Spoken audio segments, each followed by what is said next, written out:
Bueno, estamos en compañía de dos entrevistados. El primero es, bien a mi derecha, Julio Garibaldi, que es el coordinador de lo que es el Gabinete Joven. Y nos trae a Santa Fe a un personaje a quien tengo un montón de preguntas para hacerle.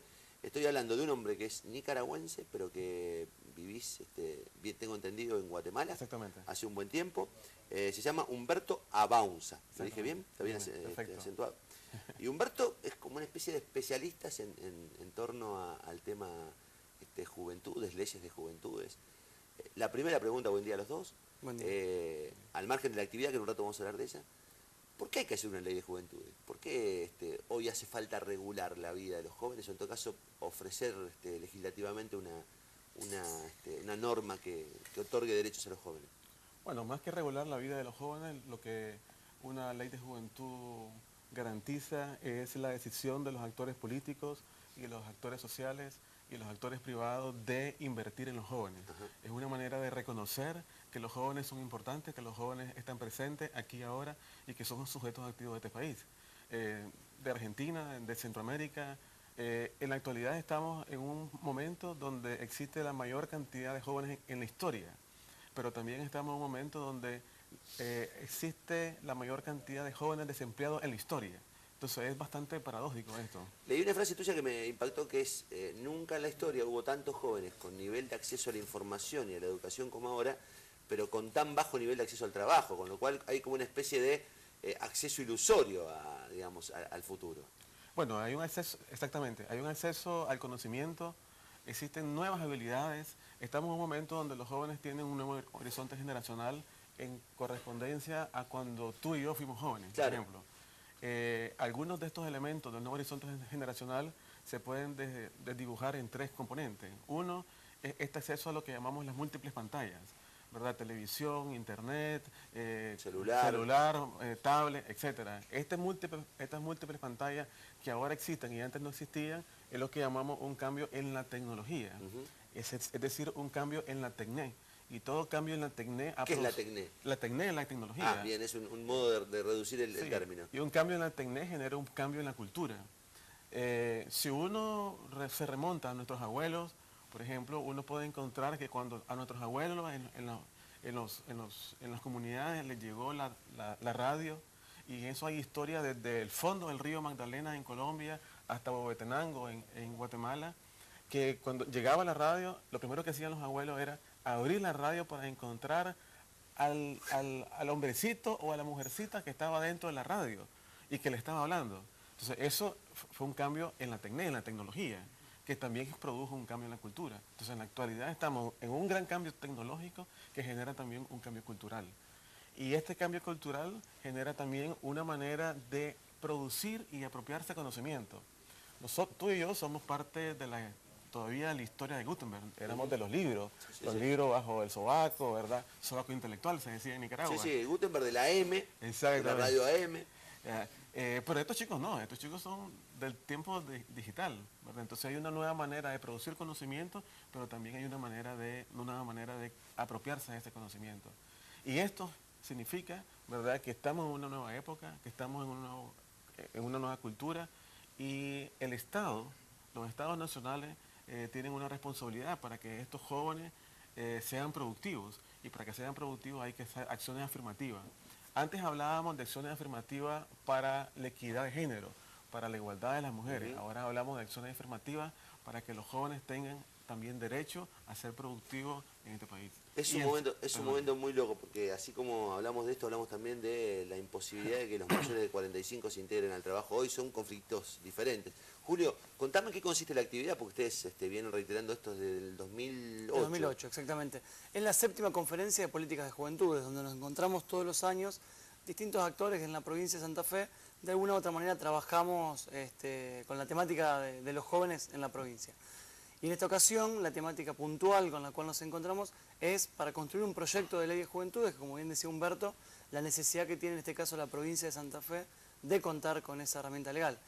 Por eso, además de su presencia, también va a estar Sergio Ballardini, que es otro especialista también de la Fundación Friedrich Ebert acá en la Argentina, la ministra de Desarrollo Social Mónica Di Farello, el vicegobernador Jorge Gem. Le hicimos la invitación al presidente de la Cámara de Diputados, Luis Rubeo, también para que esté presente. Bueno, nos dijo que no podía acompañarnos. Y al cierre con la ministra de Cultura, Chiqui González, y en el medio talleres para poder precisamente debatir, ¿no?, las distintas miradas incluidas en la ¿La ley. charla central de ellos cuándo va a ser?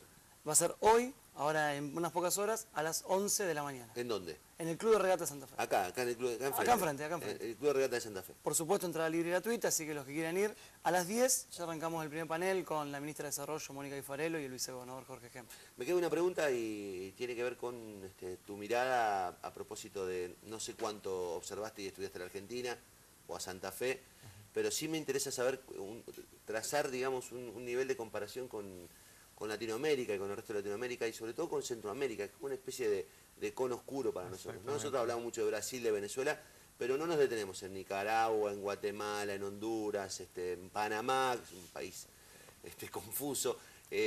¿Cómo están, digamos? ¿Cómo están en este aspecto y en el resto de los aspectos? Yo sé que es una pregunta larga, pero te pido brevedad y síntesis. Ok, en términos de esto que llamamos la institucionalidad de juventud, todos los países centroamericanos cuentan con una política nacional de juventud. Esta política nacional de juventud se ha derivado en planes interinstitucionales de juventud, algunos a mediano plazo, 3, 5 años, otros a más largo plazo, 10 años. Y todos cuentan con instituciones políticas de juventud a diferentes rangos, unas poderosas y otras menos poderosas. Unas más orientadas a ejecutar proyectos muy concretos, con lo cual cuestionamos esa mirada, y otros más dedicadas a la articulación de los esfuerzos en pro de la juventud. 4 de ellos cuentan con ley de juventud, y 2 de ellos, Guatemala y Panamá, con anteproyectos de ley de juventud. Eso en términos de esta temática. En general, nosotros podemos diferenciar a Centroamérica como en 2 Centroamérica, ¿verdad? Hay diferentes maneras de diferenciarlo, pero brevemente. Lo que llamamos el norte de Centroamérica, Honduras, El Salvador y Guatemala, lo que llamamos el Triángulo Norte, es en la actualidad la región más peligrosa del mundo que no está en guerra. Por eso cuando en tu nota anterior hablabas sobre... ¿Por qué? ¿Por violencia? ¿Por sí. narcotráfico? Sí, por estas cosas. Por eso cuando en tu nota anterior hablabas de seguridad, de control de armas y de municiones, me parece que eso es una buena ruta. Una parte de lo que pasa en estos países es porque después de los conflictos armados que hubieron en los 80, no hubo procesos de control de armas, como hubo en Nicaragua, ¿verdad? Por ejemplo, en Nicaragua se recuperaron todas las armas de guerra y se recuperaron todas las armas cortas. Se entregaron, digamos. Sí, se recuperaron, se entregaron, se quemaron, se barataron, se enterraron. En Honduras, en El Salvador y en Guatemala no pasó eso. En la actualidad eso significa que, por ejemplo, en Guatemala cada año se venden 50 millones de municiones. 50 millones de municiones se venden registradas. Se las venden en las armerías, digamos. Sí. Hay 50 millones de municiones que se venden cada año en Guatemala de manera registrada. ¿Cuántas serán las que no están registradas? ¿En un país de cuántos millones? En un país de 16 millones de habitantes. Sí, eso es tremendo. Por eso, una ciudad, un municipio, un departamento como aquí, ¿verdad?, que quiere hacer un control o una prevención sobre el tema del acceso a la violencia, un elemento esencial es el control de armas. Sí. Control de armas, y sobre todo el control de armas cortas, y sobre todo el control de municiones. Férreo, duro, ¿verdad? No necesitamos en estos países tener la cultura americana de poseer armas. La cultura norteamericana de poseer armas. Sí, está claro. Digamos, si hay armas, hay violencia y hay muertes, lamentablemente. Y el otro, la diferencia es que Nicaragua, Costa Rica y en Panamá no ocurre eso, ¿verdad? Nicaragua es el país más seguro de Centroamérica y el tercer país más seguro de Latinoamérica, siendo un país tan pobre como Honduras, El Salvador y Guatemala. ¿Cuál es la diferencia?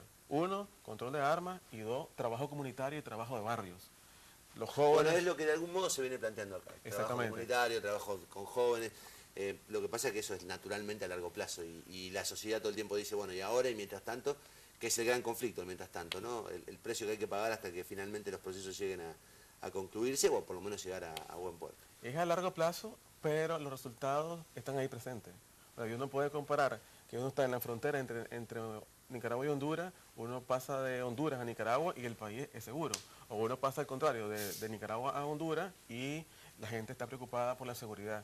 En la zona central de Tegucigalpa, en la zona de los hoteles, a las 9 de la noche, un miércoles, uno ve la gente metida en sus casas. Sí, lo que pasa en Venezuela y lo que pasa también, en cierto modo, en el Gran Buenos Aires o en Colombia, ni hablar. Gracias por venir, Julio, gracias por venir, Humberto. Gracias. Empiezan en un rato ahí en Regatas, la letra libre gratuita. De verdad es interesante escucharlo al hombre y escuchar a los jóvenes plantear cómo van a, cómo piensan desarrollar una ley de juventudes. A mí también me suena raro, pero es interesante escuchar por qué creen que es necesario eso. Gracias. A usted. Seguimos.